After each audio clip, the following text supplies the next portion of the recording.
I thought Friday night was our best road performance to date. I recognize that the score didn't indicate that, but I told them going in to focus on their performance and winning the meet. Both of those objectives were met, so I felt like it was a success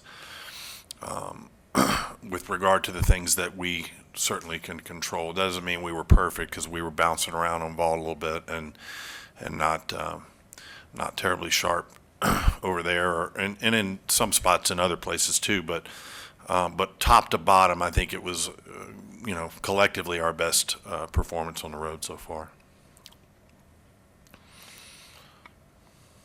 Just speak to the River Center meet now that we kind of have a familiarity for what it is. The fans can kind of understand it a little bit more. The girls obviously understand it a little bit more. Your thoughts on that meet and what it can do for your team here? Well, in a perfect world, the going downtown is the idea. When it was presented to me, it's a great opportunity for us to get a road score. We're allowed to do that once a year within a 30-mile radius of our campus, and have that count as a road score. So it takes the stress of travel out.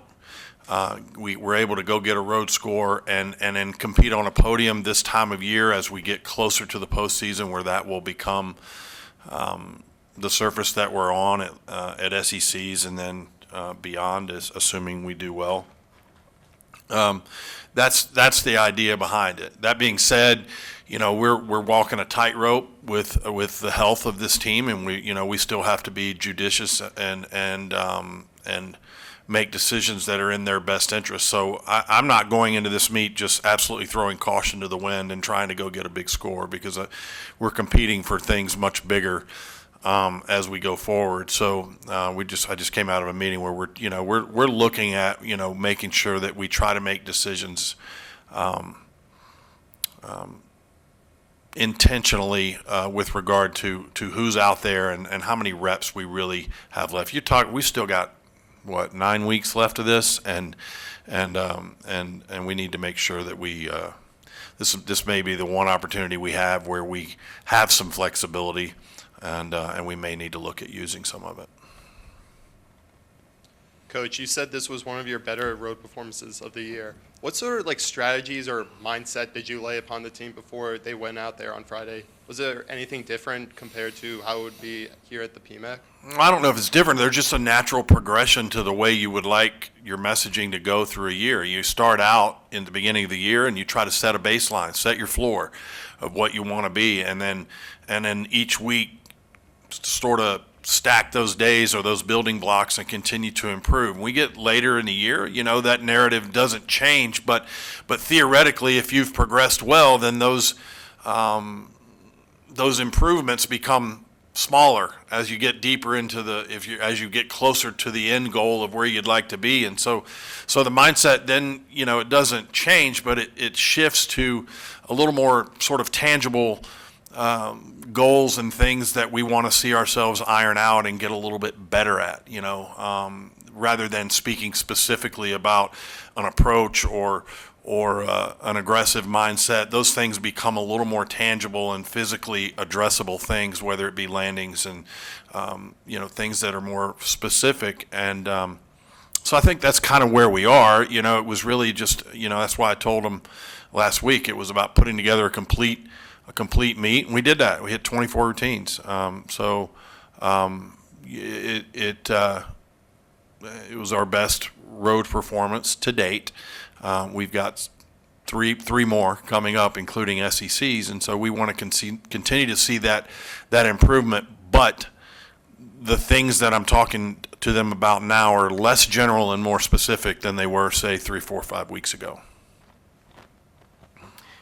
Coach, were you expecting 4 teams this week? And I think initially there were 3. I don't even remember who the third team was. But again, it doesn't make any difference to me. We're going out there to compete against who's in front of us and the whole country, and I hadn't given that a second thought. Yeah.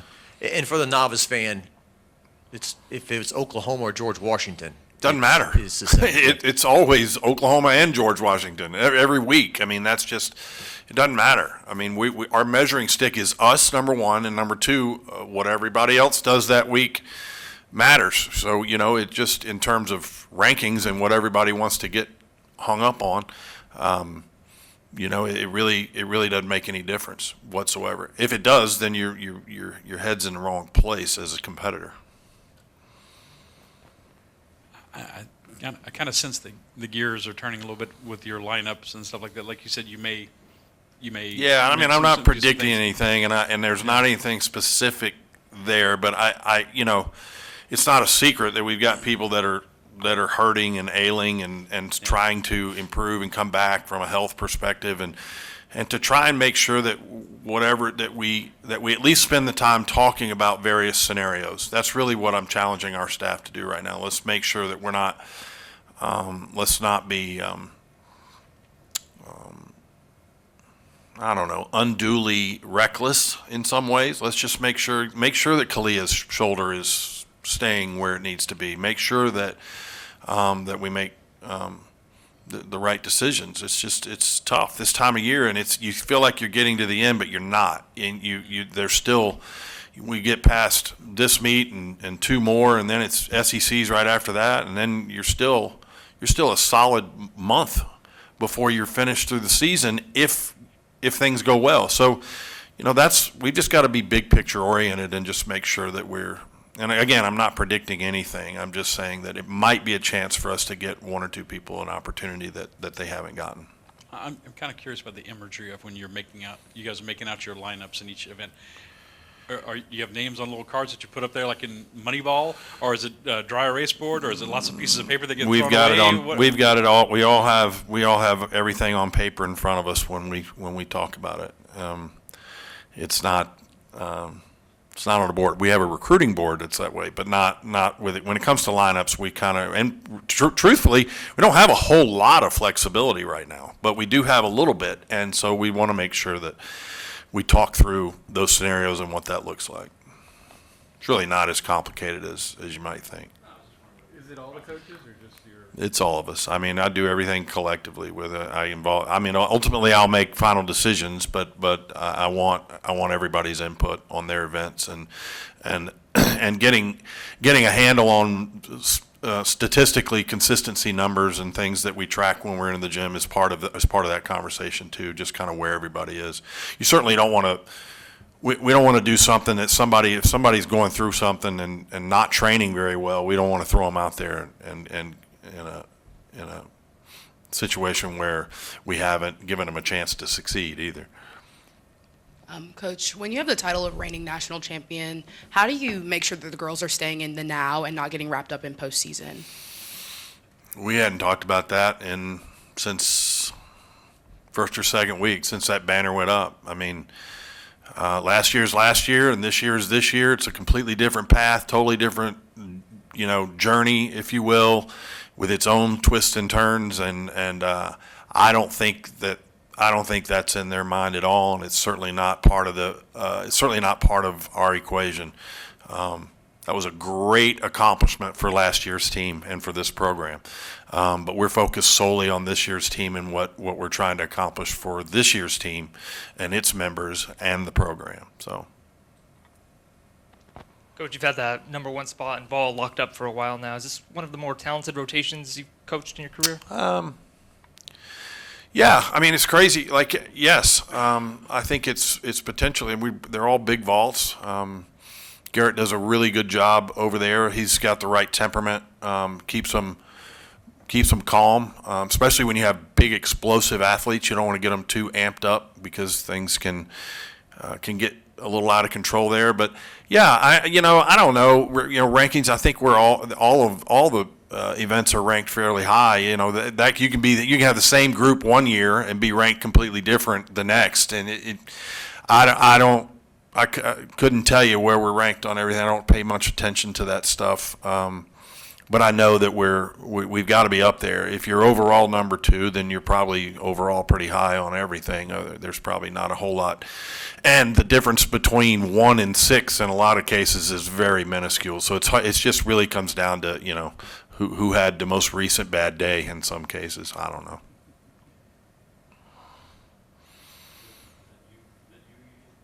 Me? As the bad day. I don't have bad days, man. I have lovely days. That's all I have. This would seem to the outsider a good time if you wanted to give Kaylin a little break. She's won 4 straight all-around titles, but maybe this is the time to take her off an event. Is that something that's part of the equation? And also, where is KJ's ankle? I know you're going to press me on this. And can you get Alona? Can Yeah. you get Alona in on anything? Yeah, I mean, Scott, I know where you're going. You want specifics on what we're thinking about lineups. I know you. That's your job. You got to kind of push me into a corner a little bit. Look, we'd love to. Here's the thing I do know. Haley's gotten 1 meet under her belt in the all-around. I think it's probably in her best interest to keep her moving because she kind of needs to knock the rust off. You heard a very honest answer out of her sitting up here, and I love the maturity of that answer. If you were paying attention, she said I was maybe kind of thinking about trying to duplicate what I'd done in the past. That's hard as a senior when you've missed part of your season. She just needs to relax and kind of get back in her rhythm. So we're probably not going to move her around. I would have loved to, over the last several weeks, I would have loved to have found a spot to rest Aaliyah more mentally than anything, just because, so much gets made of, mistakes that get made. But the reality is we may not have that option because physically she's in one of the better places of all of them. She feels pretty good. And so Chio, in theory, yeah, you would maybe in a perfect world like to rest her. I don't know if there's an opportunity to do that or not because she feels pretty good too. So really the rest situations have to come from the ones that you have some underlying concern about the longevity of the remainder of the season and making sure that they feel as good as possible, that their comfort level, that they're not walking around in pain all the time, and that we're managing whatever aches and pains that they have. And so that's where the focus really comes from on that. And again, I don't have specifics. KJ's ankle is still an issue, and she didn't help it. That vault didn't tickle on Friday night, and so we just keep looking at. You ask specifically about her, and so yeah, I think Alona could get out there. I think it's possible that Alona has warmed up bars well for 2 weeks now. She's very close on floor. Where we really need some options would be vault, but at the moment we don't have many of those. I know the answer to this, I think, from previous years, but you find moments in practice during the week to give them breaks? Is that how you kind of approach it? Yeah, at this stage of the game, it's much more individual than it is group. I mean, a lot of it just depends on where everybody is. This, like coming back today, the 4 event kids don't do a whole lot. I mean, we're trying to, the girls that didn't get to compete, so they haven't done anything since before we left on the trip. They do a little more on the first day back than some of the others. So it's a little bit of a mixed bag on the first day back in the gym. Tomorrow we try to get everybody on the same page, and then we'll go downtown on Thursday for podium training, which will mimic basically what we do at SECs, and it'll be those 20-minute kind of rotations where it's just adjusting to the equipment and getting used to what the bounce of the podium feels like. I don't know if we probably asked you this before, but is New Orleans ever an option for something like this? Yeah, it'd be great. I mean, it is. It's just a matter of somebody wanting to step up and run a meet like that. These are invitationals. You guys may remember we've gone to one in Dallas called the Metroplex before. It's been years since we've been, but they still run that. It's just difficult for us to find dates to do some of these that are out there because the SEC schedule is with 9 teams now. There's just not a lot of windows unless we're going to double up on weekends, and some years you can get away with doing two in a weekend, and others you wish you hadn't. So I haven't done it in a couple of years, but it's possible that we get into those things, and maybe something in New Orleans at some point. It'd be great, but right now I don't know of anything. Yeah, I would love for the Sprouts thing to come to New Orleans, but again, that we hit on that earlier this year with the time of year that we're talking about. There's so much overlap between staffing at the Smoothie King Center and the Superdome that at least when it happens in January, there's the concern that football could conflict. Mardi Gras, and then you got Mardi Gras too, and you don't want to, get in the middle of that mess. Although that might be fun, actually. You probably could fill the stands on that.